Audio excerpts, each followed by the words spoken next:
In October 2014, Microsoft announced a new strategic direction under its new CEO, Satya Nadella. The company would be mobile first, cloud first. The announcement was specific, public, and unambiguous. It was also, in the months that followed, something considerably more complicated in practice than it was in the announcement. Mobile first required Microsoft's product teams to prioritize mobile experiences over desktop experiences, to build features first for the phone screen and then adapt them to the desktop, reversing the decades-old sequence that had been embedded in every product team's development process. This was not a minor operational adjustment. It was a fundamental reorientation of how every team thought about the starting point of their work.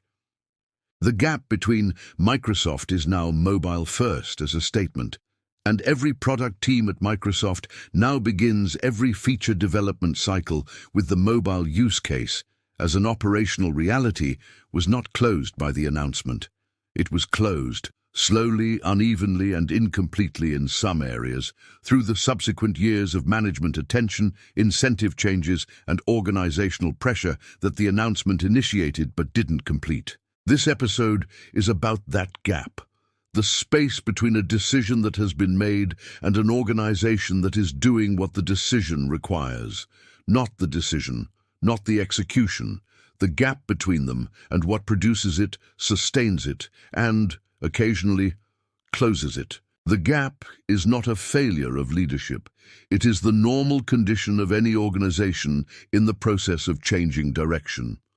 What is abnormal, and what most organizational analysis misses, is how large the gap typically is, how long it typically persists, and how much of the eventual outcome of a strategic decision is determined by what happens inside the gap rather than by the quality of the decision itself.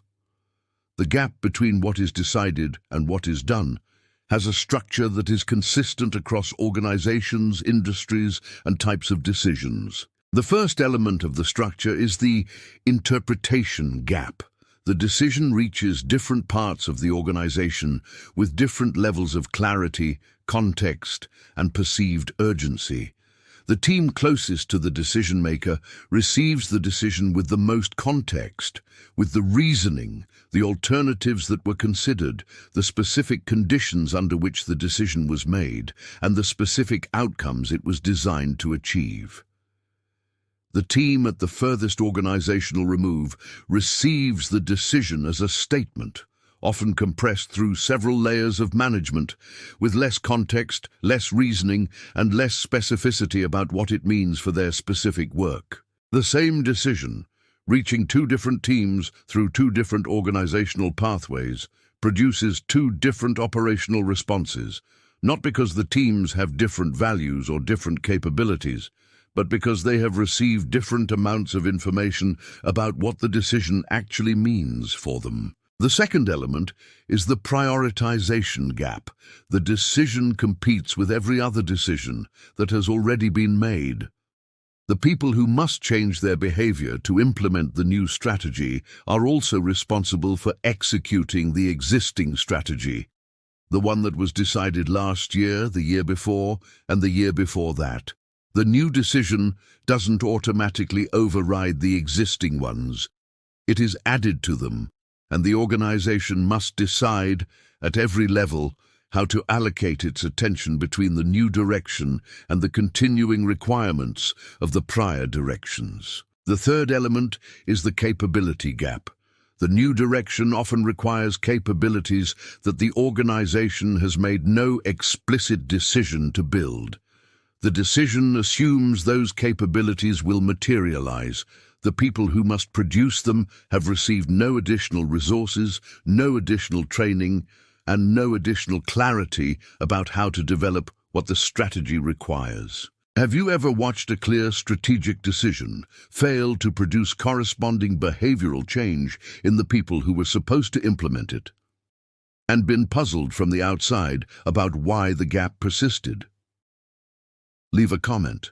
The WeWork case provides one of the clearest available examples of a gap between what was decided and what was actually done, specifically the gap between the company's stated mission and its operational reality. WeWork's stated mission was to elevate the world's consciousness. Its stated culture was one of community, purposeful work, and transforming how human beings spent their professional lives. These statements were not marketing language in the conventional sense.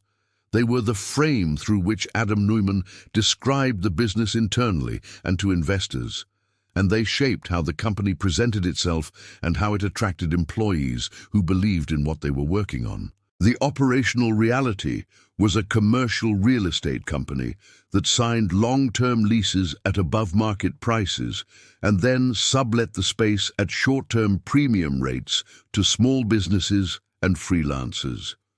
This is a legitimate business. It is not a business that transforms human consciousness or that fundamentally changes how people work.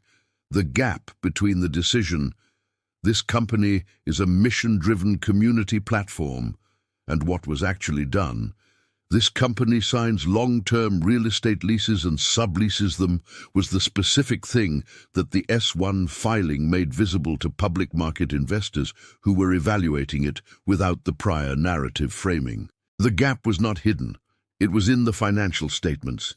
It had been in the financial statements throughout every private funding round. The difference between the private investors who had seen the S1 equivalent data and the public investors who read the S1 was not informational. It was framing. The private investors had received the data through the community platform framing.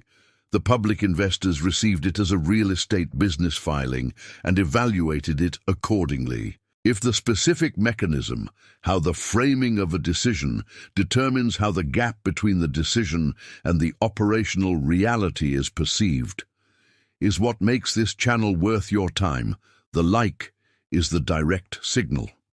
The employees of WeWork, the community managers, the operations staff, the technology team, were not working for a company whose stated mission had no relationship to their daily work.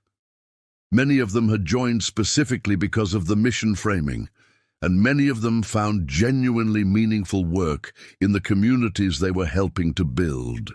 What they were also doing, simultaneously invisibly to them, as a strategic fact rather than as a daily operational reality, was executing a business model whose economics required the real estate arbitrage to work at a specific margin in a market where interest rates, commercial real estate pricing, and demand for flexible office space aligned in a specific way. When those conditions changed, the business model's exposure became visible in a way that the community platform framing had allowed to remain invisible. The employees who had been hired to transform how humanity worked discovered in the S1 and its aftermath that the company's financial structure was built on assumptions about commercial real estate conditions that had already changed.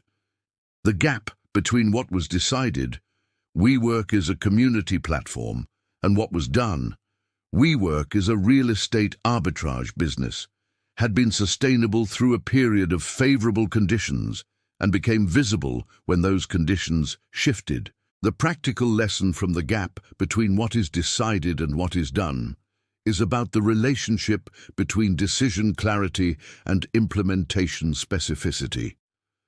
Every decision to be executed must be translated into specific behaviors by specific people in specific organizational contexts. The quality of that translation, how accurately it preserves the intent of the original decision as it moves through the organization, determines how close the implementation comes to what the decision was meant to produce. The organizations that close the implementation gap most effectively are the ones that invest as much in the translation process as in the decision process. They track not what they have decided, but what the people responsible for executing the decision understand it to require. They measure not whether the strategy has been communicated, but whether the behavioral changes the strategy requires are occurring in the people who must produce them. This kind of measurement is uncomfortable because it reveals, immediately and specifically, the gap between the aspiration and the reality. It is also the most actionable measurement available, because the gap it reveals at the level of specific behaviors and specific people is a gap that can be addressed with specific interventions rather than with another strategic announcement. The next episode looks at the risk that nobody is monitoring, the one that arrives not because it wasn't known, but because it was assigned to the organizational category of managed when it was actually accumulating. This content was developed with the support of artificial intelligence tools and underwent human review, editorial curation, and approval before publication. The analysis presented here is strictly educational and philosophical in nature, grounded in behavioral psychology and classical stoicism.